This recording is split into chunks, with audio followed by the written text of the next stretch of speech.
ولولا أن يكون الناس أمة واحدة لجعلنا لمن يكفر بالرحمن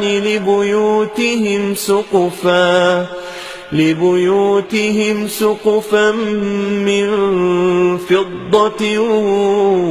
ومعارج عليها يظهرون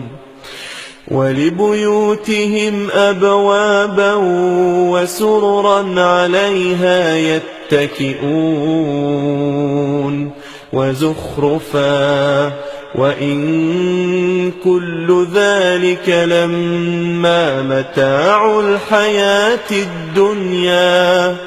والآخرة عند ربك للمتقين.